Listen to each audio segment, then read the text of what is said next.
My name is Steve Brown, and I'm a semi-retired pharmaceutical buyer. I brought in the 1914-15 medal that belonged to Thomas Fleet. Upon the conclusion of the Great War, the British Army Order 20 created the 1914-1915 Star Medal, awarded to all soldiers in the British Empire who served between August 5th, 1914 and December 31st, 1915. The bronze four-pointed star featured its recipient's number, rank and name on its reverse. Issued alongside the British War Medal and the Victory Medal, the trio of medals was affectionately nicknamed Pip, Squeak and Wilfred after a post-war comic strip, and comprised nearly half of the 8 awards made available to the First World War's servicemen and women. Of the 2.4 million stars distributed, 71,150 were granted to Canadians in acknowledgement for their participation and sacrifice. I'd like to welcome Steve Brown to Militaria. I was wondering if you could show us and tell us about the artifact you brought in today. Well, thanks for having me, Kevin.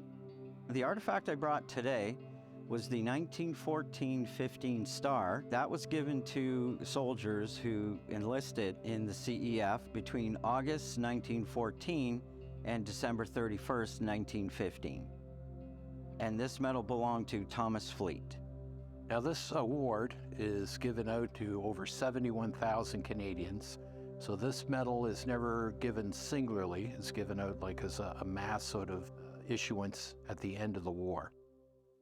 So now this individual is serving and wounded in the Ypres salient during the gas attack in 1950. Correct. Which is an enormous turning point, not only for the Allied war effort, but also for Canada. This is, again, a turning point, the recognition of the Canadians overseas. The Canadians hold the line at the Ypres salient, which, if they hadn't, the Germans would have rolled up the line and they would have been in Paris in like 2 or 3 days. Now, this correct. is a critical turning point in First World War history and Canadian history in terms of nationhood and the recognition of Canadian troops. So I was wondering if you could kind of pick that up and take that to the next place that brings it to a more personal level, to him down to an individual.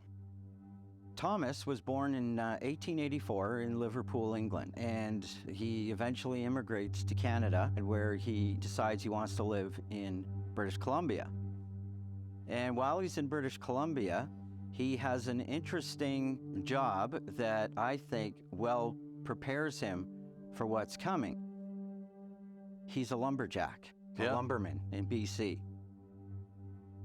So being a lumberman in British Columbia in the early 1900s can't be that pleasant of an experience. Oh, it's a hard road. Right? So these were a lot of men in small shacks in the most, worst conditions imaginable: sleet, rain, heat, humidity, mud. And they worked 6 days a week, 12 hours a day in all those conditions. Yep. So that's what Thomas was doing when he signed up. He signed up early in the conflict. He signed up in September 1914. Yeah, rush to the colors. Yes, exactly. And at the time he signed up, Thomas was 30 years old. So he was basically an old man in those terms back then. Right, when you think about the age, right? So he had some years behind him. He spent some time in Valcartier, Quebec, training. And then he was off to England, where he did his additional training. So once that was completed, he was sent to France along with the 7th Battalion. And in April 1915, he ends up in the Ypres salient, and more importantly, he ends up in St. Julien in the Ypres salient around the 22nd of April. 1915. And it's from there that everything starts to happen. During the 22nd of April, the commanding officer for the 7th Battalion notices a bluish haze coming over the field towards the French troops that the battalion is overlooking at the time. And as the haze comes over the troops, they notice that they start retreating, first in small numbers and then in large numbers, and they're realizing that the line's breaking down. And at that point, the battalion is ordered in to shore up the lines for the retreating soldiers. So in the line goes the 7th Battalion and a few other Canadian battalions to shore up the line. And they end up holding the line on the 22nd and making sure that the Germans don't advance. Now, those troops you're mentioning, those would be the French troops from Senegal. And again, when the Germans release this gas, they have to wait for the wind to change, because the gas at that point, it's released from cylinders.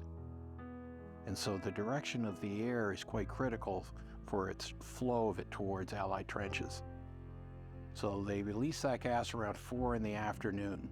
And again, they're able to prepare, and that's the other big thing too, is that once they realize that this is this new dreaded weapon that has been whispered about, the Germans had used gas on the Russian front earlier that year. And again, there'd been intelligence reports of this new weapon, but again, it wasn't very well confirmed. So again, when it's released at Ypres, Canadians have the evening of that night when it's first released to make preparations. So again, when the Germans release the gas again the next morning, the Canadian Corps, or the Canadian contingent of the 1st Division, is still in the salient, which they are enormously shocked that those Canadians are still there. Now this is, again, as you know, but people might find this ghoulish, but it was just a reality, is there was a medical officer attached to the 1st Division who had a strong understanding of gas and chemistry, and he realized that uremic acid could be used as a sort of element to save them from the gas. Field dressings, Band-Aids, etc. are taken to the latrines, or in a moment you empty your bladder or go to the latrine, soak it in urine. Exactly. And this is again the earliest gas protection for the 1st Division when that attack starts the next morning. Now, what would become of Thomas after the war with his return to British Columbia? It pretty much ends in his personal life, back to when he moves back to BC. But he does live a relatively, long life for the time. He did end up passing away in November 1948 in Vancouver, and he's buried at Mountain View Cemetery in Vancouver. The 1914-15 Star, a benchmark sort of award given to those who had taken part in those very early stages of the war. And it's given out to some just over 71,000 Canadians. So the star does represent that very early and very fragile time period on the Western Front. Now, Steve, you were saying that this medal came into your possession, given to you by family members who had come to a talk that you had given about the First World War. How did you begin, and why do you feel this is important as a Canadian living in the 21st century to carry on these stories and sharing this Canadian history? Well, I got interested in the First World War a while back, and I was just fascinated by the stories that I was reading. Stories like Thomas's, and there's so many of them. And the more research I did, the more obsessed I got with it. And, saying that people need to know what these men and women did during the war, the sacrifices they made. And I eventually began collecting artifacts, which I still do. 15 years later, I'm still collecting. And I would research every artifact that I have and note their stories and what happened to this person.